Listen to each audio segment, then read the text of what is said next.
a Antonio, agradecer a Orlando, que son los promotores iniciales de todo esto, ¿no? Recuerdo una reunión que tuvimos cuando fue en verano, ¿no? Me parece que fue en verano en tu casa, ¿no? Donde más o menos empezamos a hablar de la posibilidad, de la necesidad de esto, ¿no? Ustedes querían usarlo y encantado de ayudarles en la medida de lo que yo pudiera hacer. Hoy es un día muy importante porque además aquí hay gente del pueblo, está también la gente de la Asociación de la Memoria Histórica de Aruca, también está Pino Sosa, está Balbina, que aquí han jugado un papel fundamental en Canarias y hay que agradecérselo siempre a ellos porque sin ellas esto no estaría aquí donde estamos en estos momentos ahora, ¿no? O sea que eso por lo tanto es absolutamente fundamental la actuación de ustedes en todo este proceso. Aquí está también José Pestano, tenemos a José Pestano, que es el que ha hecho las identificaciones de ADN con la gente de la Asociación de la Memoria Histórica de Aruca. Es decir, aquí hoy estamos reunidos por un montón de gente interesante, ¿no? que estamos trabajando el tema de la memoria histórica durante mucho tiempo, ¿no? Y por eso venimos a darle la bienvenida a esta asociación, porque creo que hacía falta que en este pueblo se impulsara de alguna manera la recuperación de las víctimas, porque es un tema especialmente sangrante. Y es especialmente sangrante porque los 28 desaparecidos, es la cifra que yo tengo, a veces se ha hablado de 29, ahora se habla ahora de 33, incorporando a lo mejor gente que ha fallecido en el frente, pero bueno, yo me voy a remitir a lo que yo sé, que evidentemente gracias al trabajo de historia oral que han hecho ellos, por supuesto que nos pueden enseñar muchas más cosas de lo que ha pasado, no somos de fuera, no estamos en el día a día, ¿no? Y esto lo controlan ustedes más, como lo que pasó con la Asociación de la Memoria Histórica de Aruca, que nosotros teníamos una lista de 30 y pico personas de desaparecidos en el municipio en los años 80 y aparecieron ellos, gracias a la labor de investigación que ellos hicieron, pues duplicaron la cifra. Aparecieron 60 y pico asesinados en Aruca. Entonces, por lo tanto, abierto por supuesto a todo lo que nos digan y a todo lo que ellos consideren que se debe incluir dentro de la historia, ¿no? El tema este en concreto, la información oral, el trabajo de campo, la aportación de los vecinos, la aportación de las personas implicadas directa o indirectamente en el proceso de represión, pues eso es fundamental, ¿no? Para la historia es fundamental. Yo tenía pensado, pues claro, aquí hacer una conferencia prácticamente de la historia del municipio y establecer las claves, los factores que pueden contribuir a aclarar por qué el 4 de abril de 1937 desaparecieron 28 personas de este municipio. Esa es mi intención. Lo que pasa es que no tengo tiempo. O sea, que yo voy a darles pinceladas, voy a tratar de que ustedes puedan entender algo, por lo menos las investigaciones que hemos llevado a cabo nosotros. Este es un libro que se sacó hace 20 años, como ustedes ven las hojas se están cayendo, pero a pesar de eso, a pesar de que no ha resistido el paso del tiempo formalmente, pero en el fondo, el contenido de este libro, pues yo creo que sigue estando bastante vigente. De hecho, muchas de las anotaciones que yo he hecho hoy en día, a las que he incorporado todo lo que hemos trabajado dentro de estos 20 años, pues viendo esto, pues no veo mucho quizás, ¿no? Por supuesto que hay que incorporar cosas, que son cosas que se les diré, pero no hay que incorporar mucho. Entonces, este libro que está agotado, está desclasificado completamente, no se puede encontrar en ningún lado, o sea que en las bibliotecas donde no se puede encontrar, vamos a ver si en el futuro, y a lo mejor podríamos plantearnos como una de las cosas que puede hacer la Asociación de la Memoria Histórica de Agaete, pues a lo mejor publicar este libro, ¿no? Y completarlo, por supuesto, pero la información tuya, las redes, todo el trabajo de campo que están haciendo de investigación oral. Pero ya ven, hay un montón de cosas que se pueden hacer a partir de ahora, se abre un campo inmenso para todos, ¿no? O sea que igual podemos avanzar. Pero quiero retomar el libro de establecer las claves, de establecer las causas, los factores factores que han podido contribuir a las desapariciones en el municipio de Agaete el 4 de abril de 1937. Yo tengo aquí datos, por ejemplo, los datos de natalidad y mortalidad en el año 36-37. Fíjense cómo la barra más oscura son los nacimientos, la barra más clara es la mortalidad. Fíjense en el año 37 cómo registra un nivel bajísimo de nacimientos, fruto de la guerra y de la presencia de la gente de edad militar en el frente, movilizados, etc. Pero lo más llamativo es la barra de las defunciones que registra en el año 37 67 fallecimientos en el municipio, en todo el año. Por lo tanto, y es de toda la década, prácticamente, es la cifra más alta.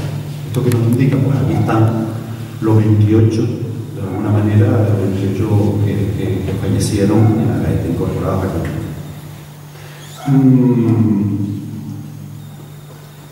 Por supuesto que habría que hablar de la distribución espacial de la población en Agaete, también muy importante. Por ejemplo, hay un dato, el 58,6% de la población en el año 1950 está concentrada en el casco.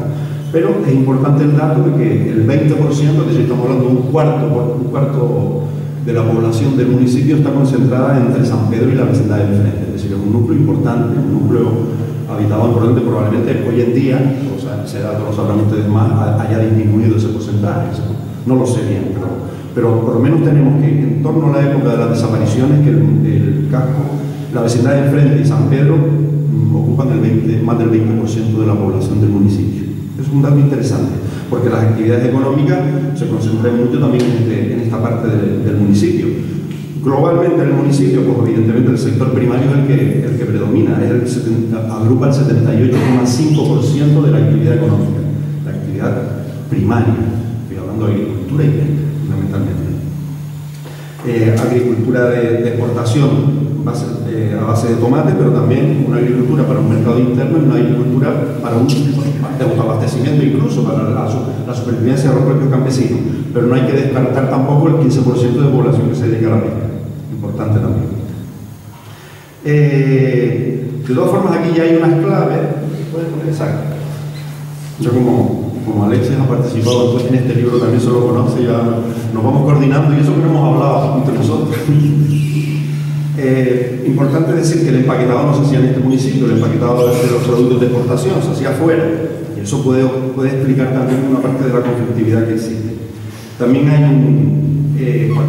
los precios son elevados, bastante elevados, incluso más elevados que en otros municipios, en los años 30, porque existe un impuesto de consumo de carácter municipal que hace subir los precios de una manera importante. Aumenta 0,30 al 0,50 céntimos los productos, lo cual con un jornal, estamos hablando de entre 4, 5, 6 pesetas diarias, por eso supone bastante a la hora de comprar los productos de primera necesidad o productos textiles. Es decir, aquí hay un problema grave que se agrava, que se pone peor con la diferencia que existe en torno al impuesto municipal, porque muchos de los comerciantes lo que hacían era declarar la mercancía como en tránsito por el municipio, como que iba a ir a otro lugar y se vendía en el municipio, con lo cual no pagaba el impuesto, pero sí los comerciantes cargaban el sobrecoste del impuesto. Por lo tanto, se quedaban con todo el dinero, con una gran parte del dinero. Por lo tanto, había una picaresca importante aquí que ocasionaba una desigualdad social y ocasionaba un descontento social importante.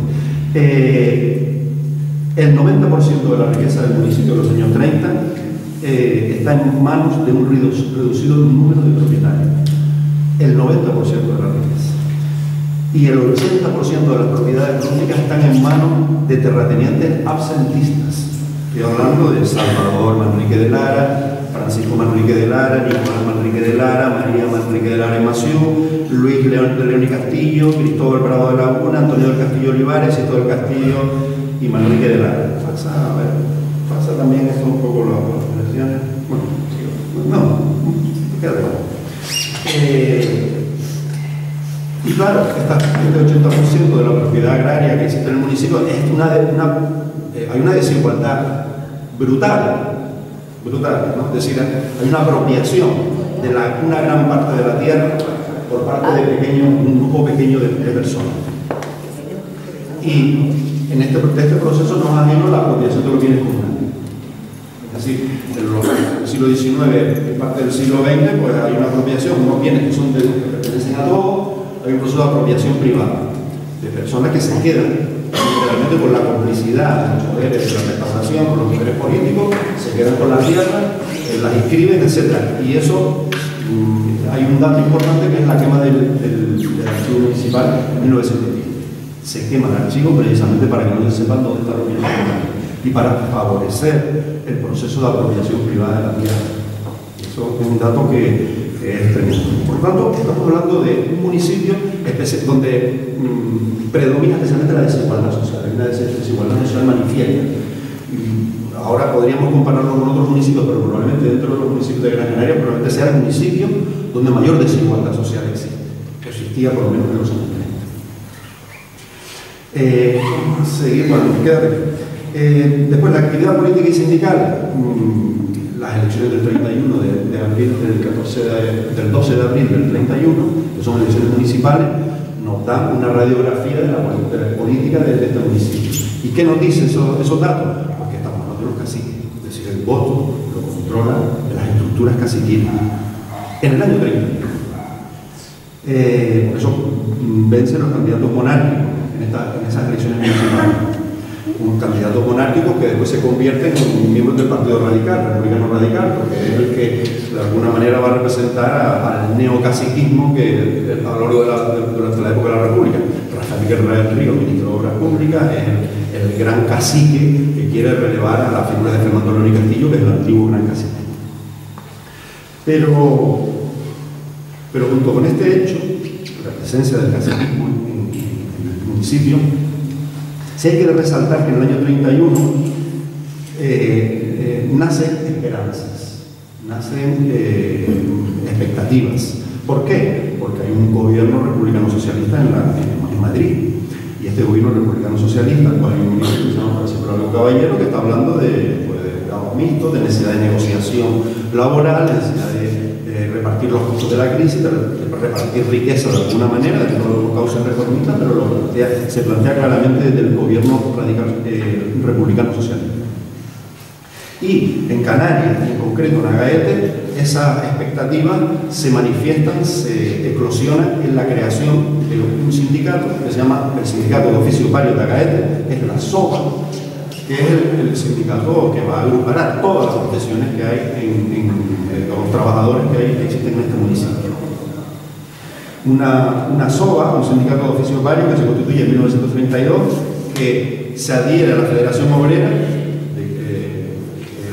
una unión de sindicatos. Aquí en Las Palmas tiene la peculiaridad sindical es que no hay los sindicatos UGT y CNT no se implantan de tal manera que son englobados dentro de un marco común de actuación sindical común. Esa unidad sindical es bastante novedosa, incluso en España, ¿no? La experiencia que hay de unidad sindical en la provincia de Las Palmas es fundamental, y la Federación Obrera demuestra esa unidad sindical, rompe los estrechos marcos de cada agrupación sindical y hace una organización obrera que es importantísimo. Aunque la mayoría de los miembros de la SOBA, de Agaete, son simpatizantes de la UGT, de la Unión General de Trabajadores, el Sindicato Socialista, pero pertenecen a la Federación Obrera, y dentro de la Federación Obrera están todo tipo de tendencias, la comunista, la anarquista, la socialista. Por lo tanto, la existencia de la SOBA supone una alteración de las estructuras caciquiles. Se alteran las relaciones de trabajo, las relaciones de poder, de alguna manera. No es que se derriben las estructuras caciquiles, pero sí se debilitan las estructuras caciquiles.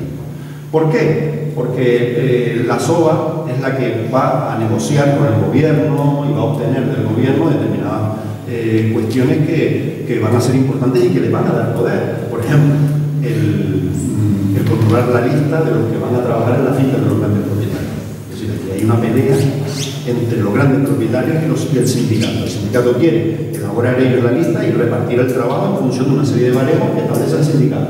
Los grandes propietarios no quieren que el sindicato intervenga en la contratación de los trabajadores para que trabajen en su finca, porque consideran que el sindicato puede ser un elemento peligroso y puede alterar las relaciones sociales tradicionales, y no solo eso, sino que puede hacer subir los salarios, que es uno de los caballos de batalla fundamentales.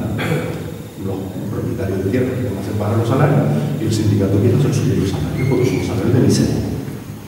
Aquí está uno de los grandes enfrentamientos sociales que existen en el municipio. Con el bienio derechista, del año 33 al año 36, se debilita muchísimo el protagonismo sindical y el gobierno de la derecha logra disminuir esas jornales, descienden las relaciones sindicales, se debilita incluso la afiliación sindical. Aquí tenemos el mapa de Agaete, aquí la existencia, fíjense cómo tenemos aquí una diferencia geográfica entre el norte de la isla de Gran Canaria y el sur de la isla de Gran Canaria, el norte, donde las organizaciones sindicales proliferan, y el sur, pues prácticamente, aquí tenemos pues San Bartolomé, Bogán, la mayor organización obrera, por el caciquismo, las estructuras caciquiles están completamente implantadas. Pero ya en el norte se ha roto las estructuras caciquiles y están existiendo organizaciones sindicales que cuestionan el orden antiguo. A partir del año 36, pues ya hay un momento de eclosión del sindicalismo. ¿Por qué? Porque gana el Frente Popular en febrero del 36, gana los partidos de izquierda y hay un rebrote de la afiliación sindical. La SOBA tiene en 1936 500 afiliados. 500 afiliados es un porcentaje altísimo de la población. Altísimo. Teniendo en cuenta que la población de Agaete en esta época es de 4.000 y pico personas, de los que 2.000 son mayores, ¿vale? Y por tanto 500, estamos hablando de un porcentaje de la población activa que probablemente sea un cuarto, el 25% de la población activa está afiliada. Y teniendo en cuenta que la inmensa mayoría de la población activa son jornaleros, pues estamos hablando ahí de que el movimiento jornalero, de ese campesino sin tierra que trabaja en jornal, que quiere tener jornales dignos y que los señores, los propietarios, los grandes propietarios de tierra, pues aflojen un poco más y suelten un poco más el bolsillo, pues aquí está el conflicto planteado. Y esas expectativas hacen, con el gobierno del Frente Popular, hace que la afiliación sindical crezca de manera importante. Un aviso para el caciquismo tradicional fue que el cabildo, ya en manos de gente del Frente Popular, designado por el Frente Popular, el cabildo de Gran Canaria, otorgó al sindicato, a la SOBA, la capacidad de contratación de todos los trabajadores que hicieron la carretera del país. Esto fue una señal para el caciquismo, porque claro, el caciquismo pensó, bueno, pues tenemos un gobierno, tenemos unas estructuras políticas que no nos están apoyando, que no nos siguen, que están cuestionando nuestro poder histórico y que le dan protagonismo a los sindicatos. Esto de alguna manera hace que la base social de los que van a apoyar el golpe pues esté clara dentro de los grandes propietarios. Es decir, ellos saben a quién van a apoyar y a quién hay que eliminar y a quién hay que quitarse de medio. También los jurados mixtos rurales que intervienen y arbitran conflictos laborales concretos entre trabajadores y propietarios. Estos jurados mixtos pues, hacen laudos y normas que introducen pues, elementos de equidad social, a veces le dan la razón a los trabajadores, y claro, eso es un aviso muy importante para los propietarios de tierra. Por lo tanto, hay una alianza, también el ayuntamiento cambia a partir de febrero del 36, el ayuntamiento de Agaete, es sustituida la antigua corporación elegida por las elecciones del 31 y se designa por parte del gobierno civil una comisión gestora en el ayuntamiento de Agaete en el que va a estar integrada por elementos fundamentalmente del Partido Socialista, algunos republicanos, pero la mayor parte van a ser del Partido Socialista. Sin embargo, esta alianza entre el ayuntamiento de Agaete y el sindicato de oficios varios, que va a funcionar pocos meses hasta el 18 de julio, día del golpe militar, pues esta alianza, a pesar de esta alianza, las elecciones legislativas de febrero del 36 no dice, los resultados electorales en el municipio de Agaete nos dice que todavía el poder de la derecha en este municipio es muy importante, porque gana la derecha. Fíjense, el promedio de votos que saca la derecha es en torno a 600, más o menos 600 votos. Y la izquierda obtiene 482. Los 4 candidatos de la izquierda obtienen 482 votos. Y uno en torno a 600, 700. Estamos hablando de los apoyos electorales que tiene la derecha en el municipio de Agaete. Por lo tanto, ¿qué concluimos con esto? Que las estructuras caciquiles han sido cuestionadas, pero no han sido vencidas. Y todavía, en el año 36, el caciquismo tiene una gran influencia electoral y las redes de caciquiles tienen todavía la suficiente importancia como para conseguir ganar las elecciones en febrero del 36. Aquí hay que nombrar, por supuesto, a Fernando Gea, farmacéutico del municipio de Agaete, que va a ser nombrado delegado gubernativo de la zona norte a partir de febrero del 36 y que también va a ser presidente accidental del sindicato de Agaete, de la SOA. Estamos hablando de una filial muy importante para el municipio y que aglutina al sector de los trabajadores de manera muy importante. Yo no quiero hablar de los conflictos, porque si no me voy a extender mucho y yo creo que ya me estoy pasando y quiero llegar a lo que quiero llegar, que es la pregunta que he hecho inicialmente. ¿Por qué? ¿Por qué desaparecieron? ¿No? Pero sí es importante decirles que en mayo de 1936, el 29 de mayo, hay una huelga agrícola en toda la isla, hay una huelga general. Y en Agaete esa huelga general tiene mucho éxito, es decir, logran detener las actividades laborales, logran detener los trabajos en la finca. ¿Y cuál es la plataforma reivindicativa que tienen estos trabajadores? En Agaete en concreto, dicen: obligar a los propietarios de fincas y aguas a no venderla fuera sin haber regado antes las tierras del municipio, porque estaban utilizando las aguas el sábado porque bajaban por el valle y las estaban utilizando en otro municipio, de tal manera que se estaban abandonando las tierras del valle. O sea que primero se regara las tierras del valle y después esa agua fuera para otro lado, pero primero que se utilizara ahí. Después pedía un jornal de 6 pesetas diarias, porque se había reducido durante el bienio derechista a 4 y pico.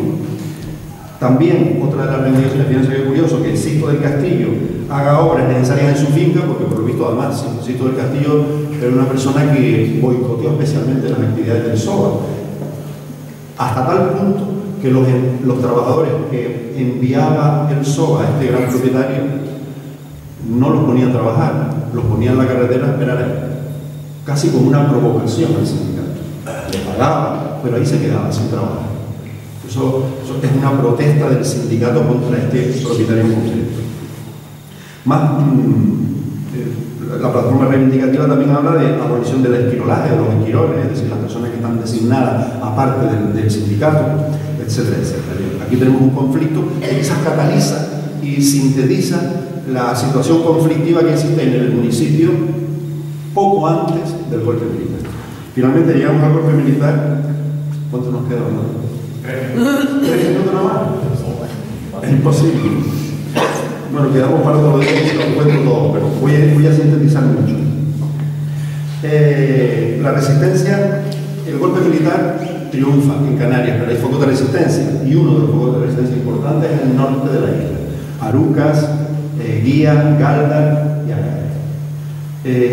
Finalmente, el 21 de julio, el alcalde accidental, Miguel Pérez García, se rinde en el puerto de Sardina del Norte a las tropas del general Orgaz, y Orgaz se compromete a que los que pongan su actitud y entreguen las armas serán respetados. Allí hay un compromiso del general Orgaz en el sentido de respetar la vida a todas aquellas personas que resistieron al golpe militar en los primeros momentos, los primeros días. Bueno, por supuesto, este compromiso es incumplido parcialmente, porque después quiero decirles una idea que está relacionada con los desaparecidos. Lo cumple, empiezan las detenciones, primero fusilan a Fernando Gea y a Eduardo Suárez Morales, por tanto los cogen por Cobán, en el barranco del Asno, y los hacen un consejo de guerra sumarísimo y lo fusilan. Pero no solo eso, sino que hay 89 detenidos en el municipio. En el municipio de Agaete hay detectados 89 detenidos, es decir, personas que llevan a comisaría, las llevan al campo de concentración de la Isleta primero y después al campo de concentración de Gamba a partir del 18 de febrero de 1937. Entre ellos está, por supuesto, el alcalde accidental Miguel Pérez García y muchos más que están vinculados a la resistencia del noroeste. Les hacen consejo de guerra. Estamos hablando de cerca de 50 personas que les hacen consejo de guerra. Un consejo de guerra que se hace en el año 38. Es condenado Miguel Pérez García a muerte, pero le conmuta la pena. Claro, le conmuta la pena en el 18. La pregunta es, ¿le hubieran conmutado la pena a Miguel Pérez García si no hubieran existido las desapariciones del 4 de abril del 37? ¿O lo hubieran fusilado? Yo lo dejo en el aire para después responderle. Después hay 18 condenas a prisión perpetua y 23 absueltos. Sí, es un consejo de guerra que castiga muchísimo, pero hay otros que se quedan en prisión, no están acusados de nada, se quedan en prisión detenidos gubernamentales. Bueno, esto yo lo quería plantear y llegamos a las desapariciones del norte de Gran Canaria. Vamos a pasar a ver cómo parece que es importante. Bueno, este es el ciclo represivo más intenso en la isla, porque entre el 18 de marzo del 37 y el 4 de abril, sí, exacto, ¿verdad? Es decir, en un periodo de aproximadamente 15 días van a desaparecer más de 100 personas en el municipio de Aruca, en el municipio de Galda y en el municipio de Agaete. Más de 100 personas. Claro, antes han desaparecido y después van a desaparecer también, pero claro, la pregunta es ¿por qué desaparecen en estos tres lugares exclusivamente en este tiempo? Claro, la investigación nos ha metido, por ejemplo, esto es en una gráfica que hemos hecho en función de los liberados del campo de concentración. Perdón, estos son los detenidos del campo de concentración y vemos que sí, y vemos que en marzo de 1937 hay una disminución importante del número de detenidos en el campo de concentración de Gamba. ¿Esto qué significa? Que han sido liberados. Han liberado en total, la cantidad de liberados liberan del campo de concentración de Gamba a 348 personas. Pues de esas 348 personas hemos localizado a muchos que van a ser desaparecidos en Galda, en Aruca y de Agaete. Uno de Agaete, fundamentalmente de Galda, perdón, de Aruca. La inmensa mayoría de las personas liberadas, una gran parte de las personas liberadas en marzo de 1937 van a ser capturadas inmediatamente, entre ellos el padre de Pino, y van a ser eliminados inmediatamente. Por lo tanto, aquí vemos un elemento muy importante que creo que hay que resaltar, que es que un 42% de los 103 asesinados en esos tres municipios, de los 103 asesinados, fíjense del dato, el 42%, cerca del 50%, han sido liberados con muy poco tiempo de antelación. Casi el 50%. ¿Esto qué nos dice? Pues que nos dice una complicidad. Nos dice una complicidad de las autoridades militares, de las autoridades de prisión, etcétera, etcétera, y que están coordinados con las fuerzas de orden público, con Falange, con todas las personas que después van a presentarse en las casas de estas personas y van a sacarlos de su casa y van a eliminarlos. Hay una coordinación, aquí hay una planificación, aquí hay una coordinación clarísima de los hechos represivos. Por lo tanto, esto pasa al siguiente. A ver si, por favor. Aquí tenemos la gráfica. En esta gráfica vemos, esto solo desde marzo del 37, vemos que disminuye el número de detenidos en el campo de concentración de Gando. Es el ciclo represivo más intenso, sobre todo en estos tres municipios.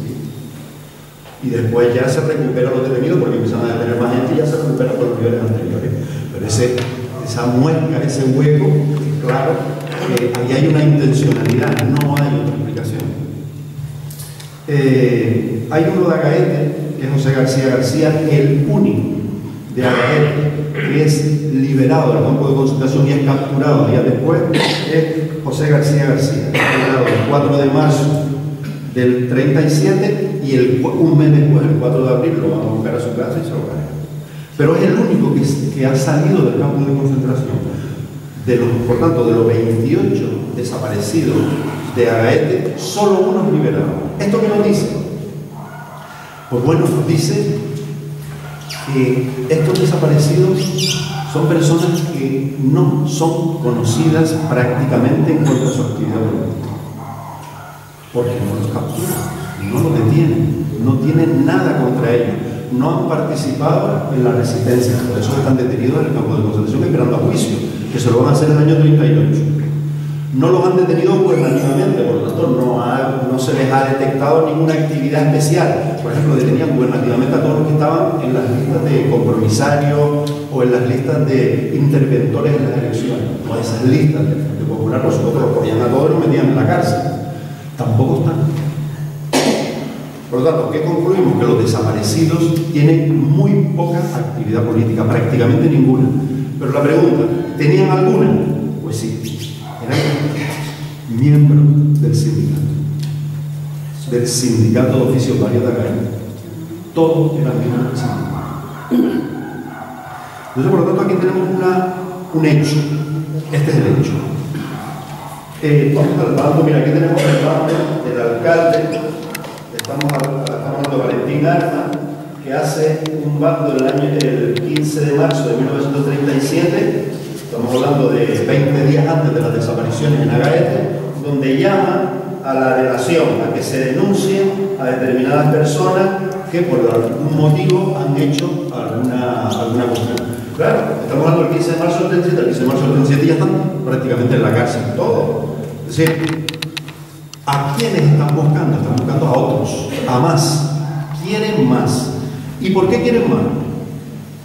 Porque, y aquí viene mi hipótesis fundamental, porque lo manda la autoridad militar. Porque lo ordena la autoridad militar. Entonces, la autoridad militar se lo dice al alcalde, y el alcalde lo ha dicho en Aruca, lo ha dicho en Galdar, y lo dice también a las autoridades del municipio de Agaete. Entonces, ¿qué hace a partir de ese momento? Pues bueno, empiezan a elaborar lo que se llama la famosa lista. Empieza a elaborarse la lista. ¿Pero con qué criterio? Bueno, el criterio es, de alguna manera, haber hecho alguna actividad, o que haya algún tipo de información que, de alguna manera, nos lleve a hacer alguna actividad política. Pero, ojo, son los que menos han intervenido en política los que van a desaparecer. Eso es un hecho muy llamativo.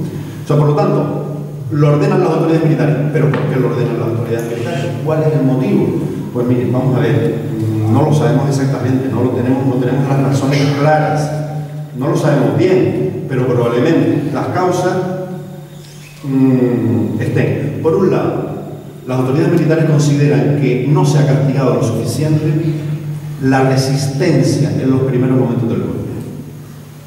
Porque hay lo que están esperando consejos de guerra, eso va para rato. Además está el compromiso de Orgaz. Orgaz efectivamente incumple su compromiso porque detiene a montones. Pero, y esto está constatado, Orgaz está impidiendo que se les condene a muerte, porque es su palabra. Él ha dado su palabra. Y en ese sentido sí ha presionado, y tenemos en otros consejos de guerra, Orgaz presiona para que no se les condene a muerte. Es decir, hay una presión del general Orgaz, que es uno de los que está al lado de Franco, pero hay otros que están presionando porque se los cargan. Entonces hay una batalla, hay una guerra, hay una tensiones entre ellos incluso, porque Orgaz quiere hacer valer su promesa de caballero español, ¿no? De alguna manera, aunque ya se ha incumplido parcialmente, pero no quiere cargárselos y está haciendo todo lo posible. Entonces, como existe ese obstáculo y no se puede encargar a los que están esperando el Consejo de Guerra y se está dilatando demasiado, el Consejo de Guerra a los que están los culpables de la resistencia, es decir, los más responsables de la resistencia en el norte. Por lo tanto, aquí yo creo que es uno de los motivos de la impotencia que tienen las autoridades militares de la isla, los falangistas, los poderes locales que quieren castigar un acontecimiento que no puede quedar impune. No puede quedar impune. Por lo tanto, aquí hay que sembrar el terror en estos lugares levantiscos, donde se ha cuestionado el orden social, donde se ha cuestionado el caciquismo. Entonces, yo creo que esto en parte puede explicar el hecho de que desaparezcan personas que, vamos a ver, pasa ahorita ahí la lista de los asesinados. Vamos, sí, esa. Esta es la lista, ¿puedes acercarlo? Bueno, la lista, estamos hablando que, fíjense, pasa para... hacia la derecha. Exacto, fíjense, ahí muchos no saben ni leer ni escribir, simplemente se han apuntado al SOA porque es una manera de conseguir trabajo, simplemente eso. Por lo tanto, yo creo que aquí hay este ciclo represivo intenso en el municipio de Agaete se explica, yo creo que con la intención de castigar a la resistencia que se utilizó, que se hizo frente al golpe militar. Pero también hay otros acontecimientos, por ejemplo, el 12 de marzo de 1937 en el Villa Cisneros se han fugado 150 personas del penal de Villa Cisneros, 50 presos más 100 soldados. La mayor parte de los soldados son de Gran Canaria. Se han fugado, se han pasado a África, a la colonia, a Dakar, a la colonia francesa de Dakar, y se han incorporado al bando republicano a luchar a favor de la República. O sea, eso pasa el 12 de marzo del 37. El 18 empiezan a desaparecer en Aruca. El 1 de abril empiezan a desaparecer en Galda y el 4 de abril empiezan a desaparecer en Agaete. Por lo tanto, ¿qué nos dice esto? Pues evidentemente que estamos hablando de unas instrucciones que desde arriba se utilizaron y ordenaron hacer ese operativo. Después, por supuesto, se hizo la lista a nivel local, se establecieron quiénes tenían que desaparecer. Claro, no podían desaparecer los que estaban esperando juicio, porque esos iban a ser sometidos al Consejo de Guerra, eso no podían desaparecer. Pues entonces, a los que les tocó. Aquí, por último, aquí hay una carta de Justa González Sosa, que es que es madre de José Viera González, que es uno de los desaparecidos, que en esa época tenía 21 años. Pues ella hace una petición, fíjense qué interesante. Dice, acude al Comandante Militar de Canarias desesperada porque su hijo no aparece. Esta petición la hace el 30 de junio del 37. Es decir, han pasado mayo, junio, 2 meses y medio de la desaparición de su hijo. Claro, está desesperada. Entonces, ella de manera ingenua, pues quiere saber y pide información. Pues bueno,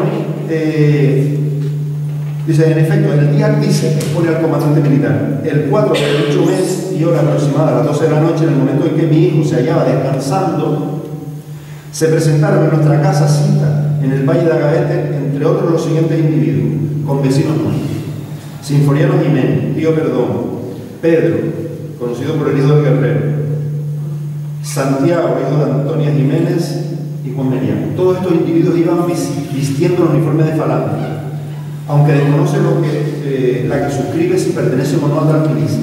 Iban también en el grupo un señor vestido de paisano que dijo que era policía, un guardia de seguridad y un chofer llamado Pedro Sánchez. El grupo de referencia comenzó a golpear la puerta de la vivienda con amenazas de echarlo abajo, si no se abría enseguida, desoyendo las súplicas de la que suscribe para que aguardara un momento con el fin de encender una luz y llamar a su hijo.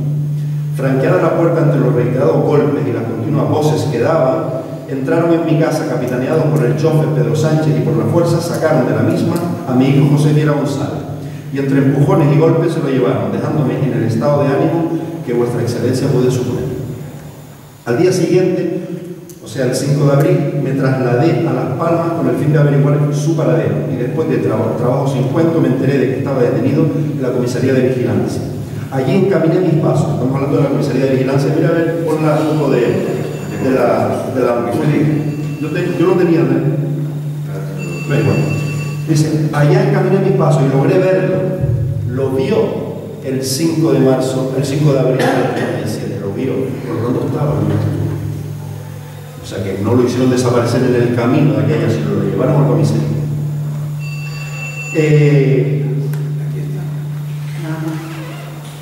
Esa es la comisaría de Juventud, dice,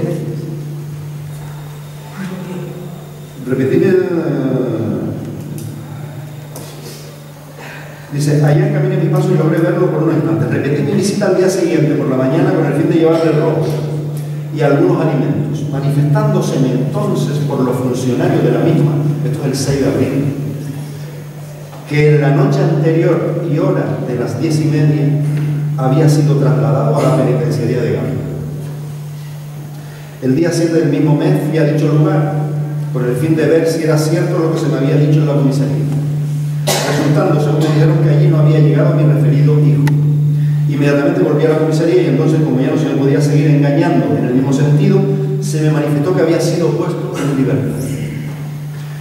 Pero es el caso que hasta la fecha, por más averiguaciones que se han hecho, no se puede dar con el paradero de mi hijo, hasta el punto de haber sido suspendido el juicio oral, seguido contra varios muchachos del Valle de Agaete por incomparecencia del mismo del referido hijo, etc. Bueno, ¿esto que nos indica? Pues nos indica